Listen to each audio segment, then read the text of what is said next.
રાધે કિચનમાં આપ સૌનું સ્વાગત છે। સરસ મજાની રેસીપી છે અને 5 જ મિનિટમાં બની જાય એવી છે। આ રેસીપી તમે જોઈ શકો છો, અલગ અલગ જુદી જુદી ચટણીનો ઉપયોગ કરીને પણ ખાઈ શકાય છે અને દહીં સાથે પણ ખાઈ શકાય છે અને એમ જ ટીકી તમારે નાસ્તાના ડબ્બામાં ખાલી ભરવી હોય તો પણ તમે ભરી શકો છો। જુઓ, સરસ મજાની રેસીપી છે, એકદમ ગ્રીન કલરની।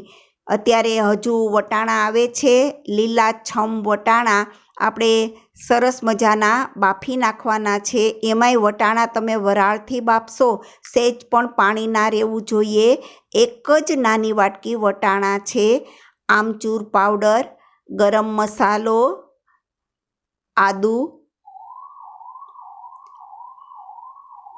થોડોક એવો મેં અહીંયા મેજિક મસાલો લીધેલો છે, ઓપ્શનલ છે, ના હોય તો ચાલે।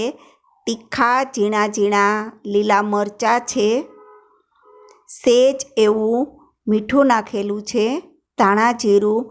આ બધી વસ્તુ તમે સ્વાદ મુજબ ઓછી વધારે કરી શકો છો। એકદમ ફ્રેશ ધાણા થોડાક એવા, અને આ બધી વસ્તુઓને બરાબર મેચ કરવા માટે એકદમ મિક્સ લોટ કરવાનો। આ અહીંયા મેં મકાઈનો લોટ લીધેલો છે, તમે ચોખાનો લોટ પણ લઈ શકો છો, મકાઈનો લોટ પણ લઈ શકો, અને કંઈ ના હોય તો 1 જ ચમચી ફક્ત ઘઉંનો લોટ પણ લઈ શકો છો। પાણીનો બિલકુલ ઉપયોગ નથી। હાથમાં સહેજ એવું તેલ કે ઘી લગાવી આ રીતે સરસ મજાનો લોટ બંધાઈ જાય એટલે તમારે આવી રીતે એક ટીકી બનાવી નાખવાની છે। ટોસપટ્ટીનો ભૂકો છે, 2 ટોસપટ્ટીનો ભૂકો અને ફાલુદા સેવ, જે એક શેકેલી જ હોય છે અને એક કાચી પણ એમ ખવાઈ જાય એવી છે। આ રીતે આપણે ફટાફટ રોટલીના ગોયણાની જેમ નાની નાની આપણે ટીકી બનાવી લેશું। રેસીપી સારી છે, બનાવજો। રેસીપીને લાઈક કરજો, શેર કરજો, અને જો તમે સબસ્ક્રાઈબ ના થયા હોય તો રાધે કિચન સબસ્ક્રાઈબ કરજો। આ રીતે એક પછી એક બધી ટીકી બનાવી લેવાની છે। આ ટીકીને આપણે ટોસપટ્ટીનો ભૂકો અને ફાલુદા સેવની અંદર સહેજ આપણે આ રીતે હાથથી જુઓ આરામથી રોટલીના ગોયણાને લોટમાં રગદોળીએ એ રીતે સરસ મજાની દબાવી અને કરી લેવાની છે। સહેજ અડધી ચમચી પેનમાં ઘી અથવા તેલ મૂકી ધીમો ગેસ રાખવાનો। પહેલાં એકવાર પેન ગરમ થાય ત્યાં સુધી ફ્લેમ વધારે રાખવાની। એક આ રીતે તમારે છૂટી મૂકી દેવાની। મેં અહીંયા 1 વાટકી વટાણાથી 2 જણનો નાસ્તો તૈયાર કર્યો છે।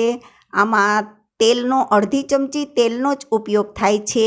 ટેસ્ટી છે, હેલ્ધી પણ છે, પેટ પણ ભરાઈ જશે અને એકદમ આરામથી 5 મિનિટમાં બની જાય છે। વટાણા બાફેલા રેડી હોય તો ફટાફટ બની જાય છે। સહેજ એવું તેલનો છટકારો મૂકી અને એકને એકી સાથે ઉથલાવવાની નથી, એકને ધીમે ધીમે તમારે ચમચાએથી આ રીતે તમારે ફેરવવાની છે। ગેસ બહુ ધીમોય નહીં અને વધારેય નહીં, મીડિયમ રાખવાનું। આ રીતે એક તમે જોઈ શકો છો। મેં રેસીપી પૂરી બતાવી છે, છતાં પણ બહુ ઓછા સમયમાં રેસીપી બની જાય છે।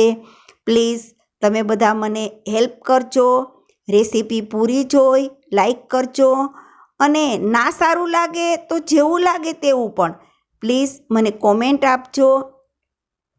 સરસ મજાનું વધારે સ્વાદ માટે આપણે એને સહેજ એવો 1 છાંટો તેલનો છાંટી અને ગેસ સાવ ધીમો કરી અને 1 જ મિનિટ માટે આપણે એને ઢાંકી દઈશું। ઢકાશે એટલે વધારે સરસ મજાની બફાઈ જશે। ટમેટાનો સોસ છે, ગ્રીન ચટણી છે, ફુદીનાની ચટણી છે, સેવ છે, અને આ ચટણી મારી રાધે કિચનમાં રેસીપીમાં આવી ગયેલી છે। સરગવાના પાન અને મીઠા લીમડાના પાનની બનાવેલી છે। એ ગમે ત્યારે ગ્રીન ચટણી બનાવવામાં ઉપયોગી થાય છે। તમે આ રીતે ખાઈ શકો છો. એકદમ ગ્રીન કલરની ચોક્કસથી બનાવજો.